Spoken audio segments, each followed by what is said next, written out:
नमस्कार, मैं Harshita Baghel MP news में आप सभी का स्वागत करती हूं और आज न्यूज़ रूम में बात करेंगे तमाम कुछ बड़ी खबरों के बारे में।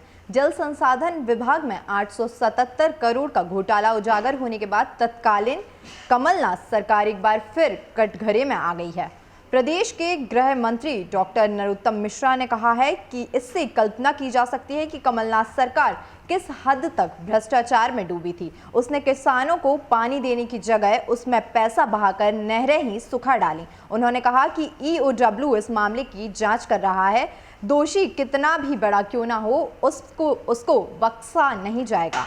गृह मंत्री डॉक्टर नरोत्तम मिश्रा ने कहा कि किसानों को 2 लाख का कर्ज माफ के नाम पर धोखा देने वाली कमलनाथ सरकार का एक बार फिर किसानों के साथ छल सामने आया है। इस मामले ने यह भी सिद्ध कर दिया है कि कमलनाथ सरकार ने अपने 15 महीने के कार्यकाल में एक ही काम किया और वह भी है भ्रष्टाचार का। इस मामले में किसानों के नाम पर कमलनाथ सरकार ने 877 करोड़ रुपए काम से पहले ही एडवांस में कंपनियों को दे दिए। इन कंपनियों ने काम ही नहीं किया। मैटेना और टाटा कंपनी तो पैसा लेने के बाद काम करना भूल ही गई। भ्रष्टाचार के पैसे नहरों में इस तरह बहाए गए कि किसानों की नहरें ही सुखा दी गईं। डॉक्टर मिश्रा ने कहा कि इस मामले में कई अधिकारियों के खिलाफ प्रकरण दर्ज किए गए हैं, जांच चल रही है। जो भी दोषी होगा उसके खिलाफ कार्यवाही की जाएगी। गृह मंत्री डॉक्टर नरोत्तम मिश्रा ने कहा कि फिर घोटाले की जांच जारी है। जो भी दोषी होगा उसके खिलाफ कार्यवाही होगी। कोई कितना भी बड़ा और कितना भी प्रभावशाली क्यों ना हो, उसे बख्शा नहीं जाएगा। देखिए, बात करेंगे अगली बड़ी खबर के बारे में, जहां प्रदेश में पहले से ही जनता महंगाई से त्रस्त है। पेट्रोल डीजल की कीमतें लगातार बढ़ रही हैं। रसोई गैस, खाद्य सामग्री और सब्जियों के दाम बढ़ते जा रहे हैं। सरकार महंगाई से राहत देने की जगह उसमें और बढ़ोतरी करती जा रही है। अब बिजली के बिलों में भी बढ़ोतरी की गई है। आपको बता दें कि इसका सीधा असर आम जनता पर पड़ेगा। यह बात पूर्व मुख्यमंत्री कमलनाथ ने कही। उन्होंने कहा कि प्रदेश में बिजली की दरों में औसतन 2.6% की वृद्धि की गई है, जबकि हमारी सरकार ने उपभोक्ताओं को सस्ती बिजली देकर एक क्रांतिकारी कदम उठाया था। हकीकत यह है कि जब से प्रदेश में शिवराज सरकार आई है, तब से आम उपभोक्ताओं को हजारों रुपए के बिजली के बिल का भुगतान करना पड़ रहा है और अब तो बिजली की दरों में भी वृद्धि कर दी गई है। इसका सीधा असर आम आदमी पर पड़ेगा। प्रदेश में अब स्थिति ऐसी हो गई है कि दूध, बिजली और अनाज महंगा हो गया है, जबकि शराब जो है वह सस्ती हो गई है।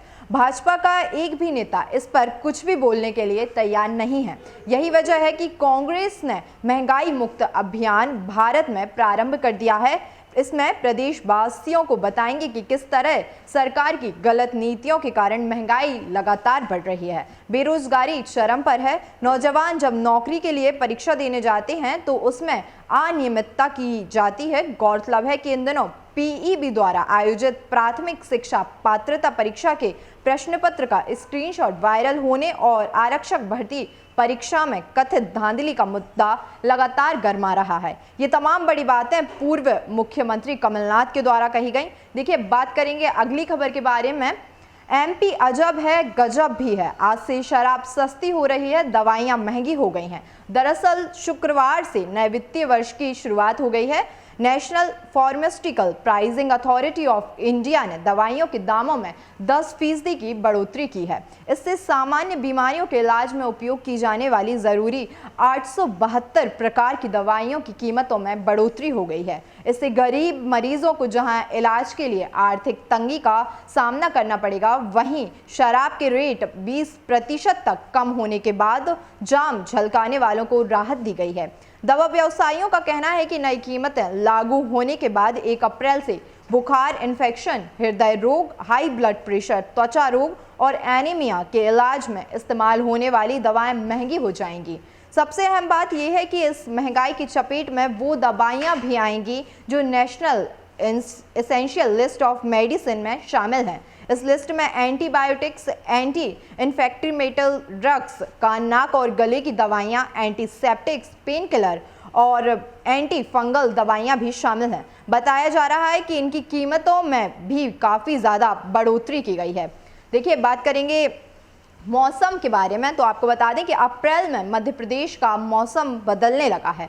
वर्तमान में कोई वेदर सिस्टम एक्टिव नहीं है, लेकिन पड़ोसी राज्यों गुजरात, राजस्थान और महाराष्ट्र में पड़ रही गर्मी का असर पूरे प्रदेश पर देखने को मिल रहा है। कई जिले तो लू की चपेट में भी आ गए हैं और अप्रैल में ही मई जैसी गर्मी का एहसास होने लगा है। आने वाले दिनों में गर्मी के तेवर और सख्त होने वाले हैं। मध्य प्रदेश मौसम विभाग ने आज शुक्रवार 1 अप्रैल को 21 जिलों में अगले 5 दिनों के लिए लू का येलो अलर्ट जारी भी कर दिया है और 18 किलोमीटर की गति से रफ्तार से हवा चल सकती है।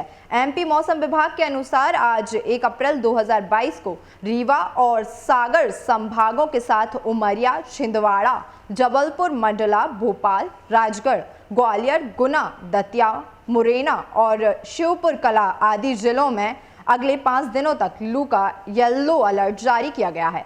पिछले 24 घंटों में सबसे अधिकतम तापमान 43 डिग्री सेल्सियस दमोह, खरगोन, खंडवा, खजुराहो और नौगांव में दर्ज किया गया है। पिछले 24 घंटों में नौगांव, टीकमगढ़, दमोह और ग्वालियर तीव्र लू का प्रभाव देखने को मिला है। वहीं रीवा, सीधी, सतना, सागर, उमरिया, छिंदवाड़ा, जबलपुर, मंडला, शिवनी, खजुराहो, भोपाल, राजगढ़, खरगोन, गुना, दतिया में लू का प्रभाव रहा।